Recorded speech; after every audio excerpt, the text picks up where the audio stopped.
lot has happened on the Earth since it was created in 4005 BC, so much so that it can be difficult to fathom. But what if we take those thousands of years and compress them to one day?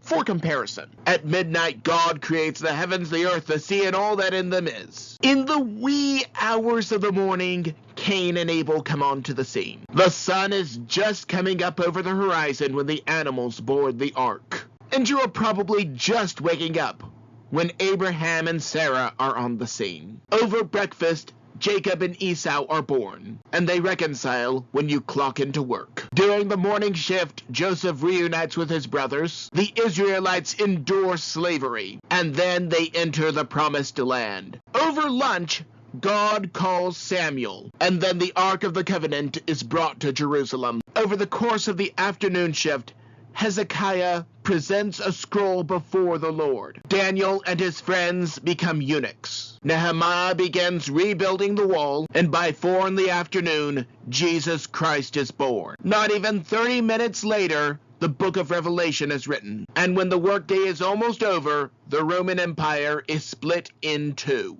allowing for Constantine to make Christianity legal when you are being clocked out. The infernal Muslims come onto the scene at sunset, and the Vikings over dinner. You might have some dessert while the crusades against the aforementioned infernal Muslims are going on, and then the Magna Carta is signed.